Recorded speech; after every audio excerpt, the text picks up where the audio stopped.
Good morning, student. Now we will discuss about after the discussion of transcription unit, what is the process of transcription in the prokaryotes. क्या process है transcription in prokaryotes उसके बारे में हम जान लेते हैं। आप लोग जानते हैं ट्रांसक्रिप्शन क्या होता है। According to central dogma, DNA से एमआरएनए का फॉर्मेशन होना। अब ये आरएनए कितने टाइप का होता है?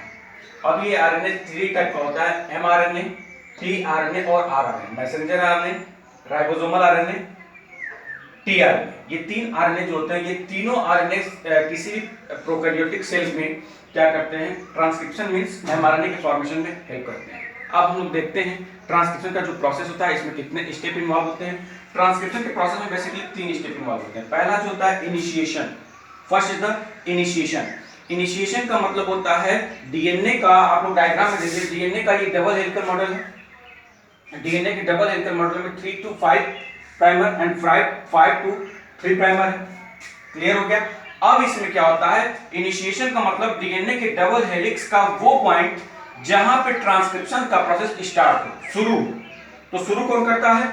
यहां पे देखिए, ये आपका शुरू कौन करता है? आरएनए पॉलीमरेज एंजाइम क्या करता है? कैटालाइज करता है। किसके थ्रू? ये प्रमोटर है और ये आरएनए पॉलीमरेज है। अब ये आरएनए पॉलीमरेज क्या करता है? आपका रो फैक्टर से बाइंड होकर के इसी डीएनए के पर्टिकुलर पॉइंट पे जाकर के ऐड हो जाता है या कंबाइन या बाइंड हो जाता है। जब में बाइंड होगा तो इस स्टेप में क्या होगा? ट्रांसक्रिप्शन का प्रोसेस इनिशिएशन में स्टार्ट हो जाता है। इलॉन्गेशन में क्या होता है? आप लोग देखेंगे एनसीईआरटी की बुक में भी दिया हुआ है, डीएनए के डबल हेलिकल मॉडल में। अब यही जो आपका से रो फैक्टर है, आरएनए पॉलीमरेज है, ये आपका बीच में आकर के डीएनए के डबल हेलिक्स मॉडल से बाइंड हो गया है। जैसे ये बाइंड होता है, उस बाइंड होने में क्या होता है? ट्रांसक्रिप्शन का प्रोसेस एकदम कंटीन्यूअस चलता रहता है। कंटीन्यूअस चलता रहता है मींस इलॉन्गेशन में क्या होता है? जो डीएनए से एमआरएनए का फॉर्मेशन होता है वो कंटीन्यूअस चलता रहता है। कंटिन्यू डीएनए से एमआरएनए का फॉर्मेशन होता रहता है। थर्ड जो स्टेप आता है वो आता है आपका टर्मिनेशन का। ध्यान से समझिएगा, वो जो स्टेप आता है वो आता है आपका टर्मिनेशन का।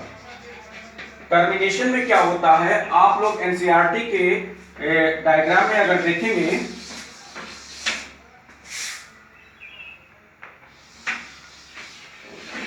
आप लोग एनसीईआरटी के डायग्राम में देखेंगे तो जो आपका sigma factor, rho factor bind हुआ है, आरएनए जो बाइंड हुआ है वो क्या करता है? Rho factor switch on off हो जाता है, मतलब रो फैक्टर अपने बाइंड से छूट जाता है।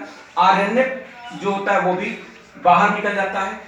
इस स्टेप में क्या होता है? जब रो फैक्टर बाइंड डीएनए के हेलिक्स से टूट जाएगा तो ये बाहर आ जाएगा। जैसे ही रो फैक्टर बाहर आता है, ट्रांसक्रिप्शन का प्रोसेस स्टॉप हो जाता है। इस कंडीशन में आपका ये टोटल ट्रांसक्रिप्शन का प्रोसेस इन प्रोकैरियोट्स कंप्लीट हुआ।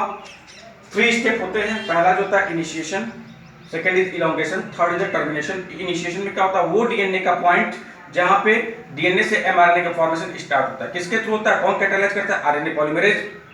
आरएनए पॉलीमरेज के फैक्टर में प्रमोटर साइड पे आकर के जो आपका रो फैक्टर है वो बाइंड होता है। बाइंड होने के बाद आपका ट्रांसक्रिप्शन का प्रोसेस स्टार्ट होता है। सेकंड जो होता है इलॉन्गेशन। इलॉन्गेशन में क्या होता है?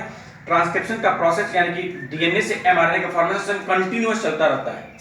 उसमें बीच में रो फैक्टर बाइंड हो जाता है और हमेशा कंटीन्यूअस चलता रहता है। थर्ड होता है टर्मिनेशन में। टर्मिनेशन में आपका रो फैक्टर डीएनए के डबल हेलिक्स से टूट जाता है, ब्रेक हो जाता है। उस कंडीशन में आरएनए सेपरेट हो जाता है। इस कंडीशन में ट्रांसक्रिप्शन के प्रोसेस का स्विच ऑफ हो जाता है। इस तरह से ट्रांसक्रिप्शन इन प्रोकैरियोट्स कंप्लीट हुआ। Thank you.